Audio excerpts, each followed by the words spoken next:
હારીજના ખાખલ single પટ્ટી road પર રેત ભરેલો ટર્બો પલટી મારતા અનેક સવાલો ઊભા. પાટણ જિલ્લાના હારીજ તાલુકાના ખાખલ સિંગલ પટ્ટી રોડ પર ધધાણા નજીક રેત ભરેલો ટર્બો પલટી મારવાની ઘટના સામે આવી છે. અકસ્માતમાં ટર્બો ચાલકને નાની મોટી ઈજાઓ પહોંચતા તેને સારવાર અર્થે ખસેડવામાં આવ્યો હતો. ઘટનાની તપાસ દરમિયાન ચોંકાવનારી વિગતો સામે આવી છે.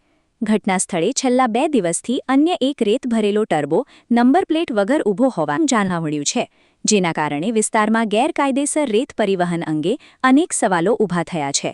નંબર પ્લેટ વગરના વાહનો ખુલ્લેઆમ રસ્તાઓ પર દોડતા હોવા છતાં સંબંધિત તંત્ર કેમ મૌન છે તે અંગે સ્થાનિકોમાં રોષ જોવા મળી રહ્યો છે. આરટીઓ, ખનિજ વિભાગ અને પોલીસની કામગીરી સામે પણ લોકો સવાલો ઉઠાવી રહ્યા છે. વિસ્તારમાં રોયલ્ટી વગર રેત પરિવહન થતું હોવાની ચર્ચાએ પણ જોર પકડ્યું છે. હવે જોવાનું એ રહેશે કે જવાબદાર વિભાગો આ મામલે કડક કાર્યવાહી કરશે કે પછી સમગ્ર મામલો માત્ર ચર્ચાનો વિષય બની રહેશે. રિપોર્ટ બાય પંકજ સાધુ, પાટણ.